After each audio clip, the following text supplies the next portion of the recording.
Alright, this is going to be cold start video for a 1995 Range Rover with a 4.2 liter V8 just before we're going to take the engine apart and put in a brand new cam.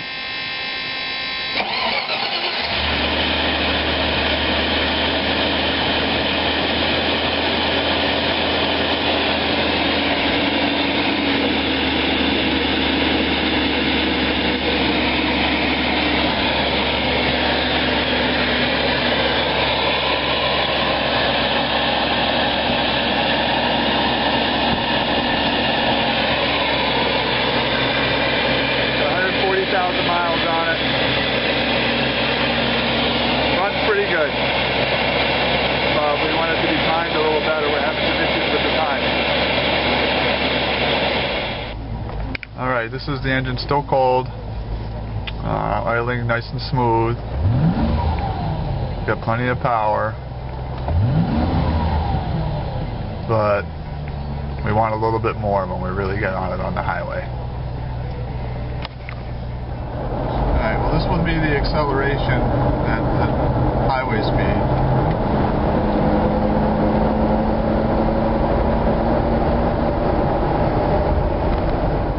Alright, pushed the wrong button. I wanted to say stop. But it's not too bad. The downshift's pretty good. Put a new downshift cable in it. And it still has fairly decent acceleration. It's just a little wet out today. Rainy.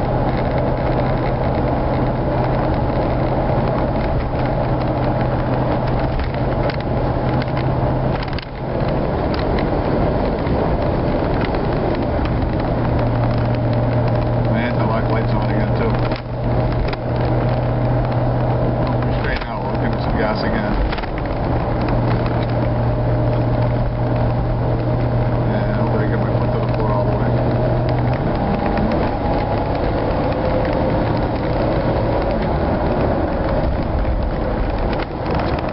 Not too bad. Okay, we're going to get on the highway. We're going to try and do a 0 to 60 before any traffic gets here. Okay, ready? Yep. Go.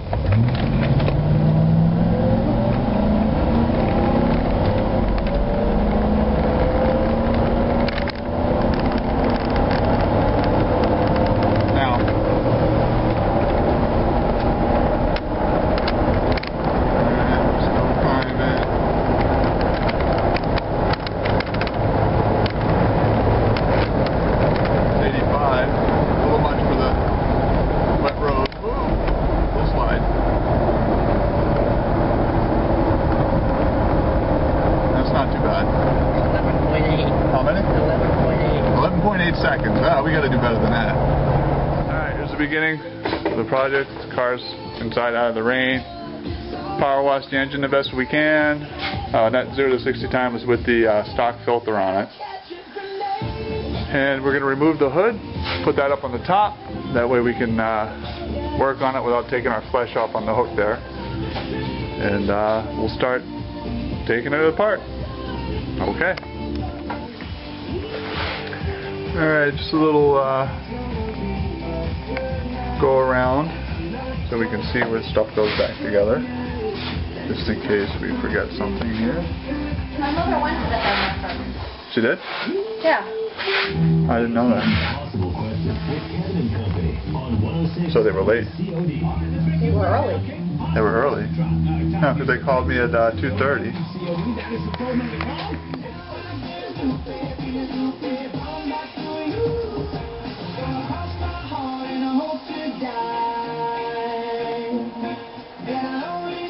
Do you mind not taking your video? What are you doing? Remembering the ignition coil, or the ignition wires.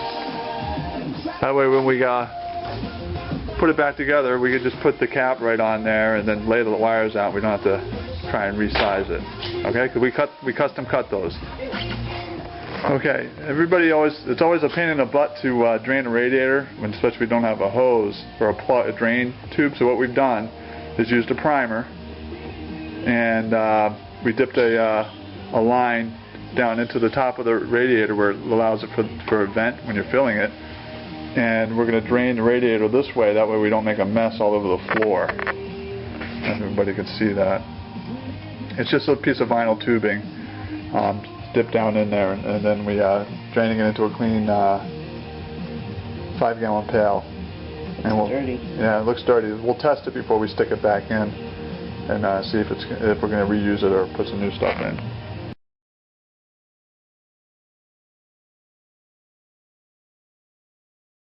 I had to put the alternator back on and the fan belt back on so I could get these 3 bolts on this pulley off, because there's no way to hold that pulley still unless you have a big adjustable that will fit in there, and I didn't have a big adjustable that would hit that. So loosen those up before you loosen these bolts up before you take everything apart. Okay?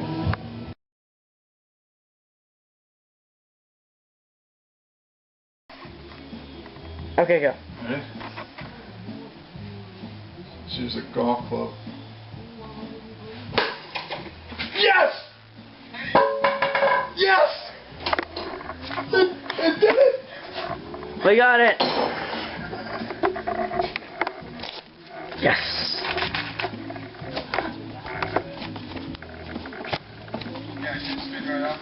Yeah! It went like, woo! I don't believe it.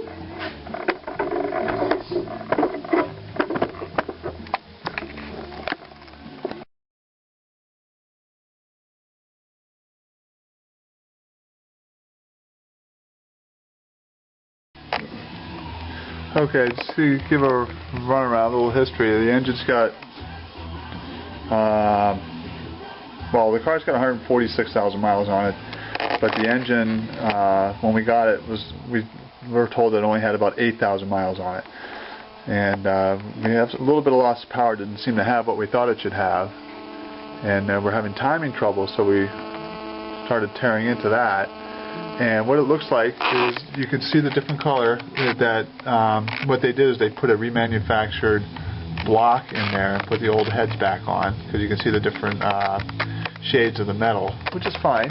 I mean, the engine, it runs great, as you saw in the videos earlier, but what we've noticed is some wear on these lifters. You can see this second lifter here. Get that cord out of the way.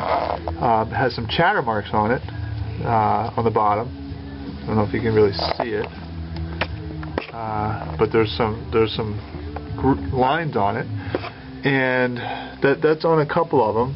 They're looking like they're not wearing that evenly. Okay, and then some of the lobes don't look that well. This one right here looks like it's got some like abnormal wear, and this one in the back does too. And for a block that only has 8,000 miles on it, I don't think it should have that kind of stuff on there. You can see the ridges in this lobe too. So what we did is we got a new growler cam for it, or my son did, and this is how far we are in the teardown right now. I'm trying to take it apart slowly and take a lot of pictures for him so he can put it back together himself. The other thing I found when we took it off is, if you look right where the head meets the valley pan gasket, that gasket right there is not good. That was a blown gasket. You can see the condition of the ones in the front, which is fine. Those 2 gasket points are fine right where the head meets the gasket. That side looks alright, but this side is not. And I thought maybe we did that when we took it out. So I looked at the valley pan gasket, and where's the oh, did I just put my thumb on it? No. Yeah, right there. You can see the gasket where it has the imperfection, and there's a little bit of dirt getting in there and stuff, which isn't good. especially with this thing, which does a lot of four-wheeling. So that's where we are right now. We're about 4 hours into this project of tearing it down. We've never taken a Range Rover engine apart this far, so we're taking our time and learning a lot of new stuff, especially with getting that off. Okay.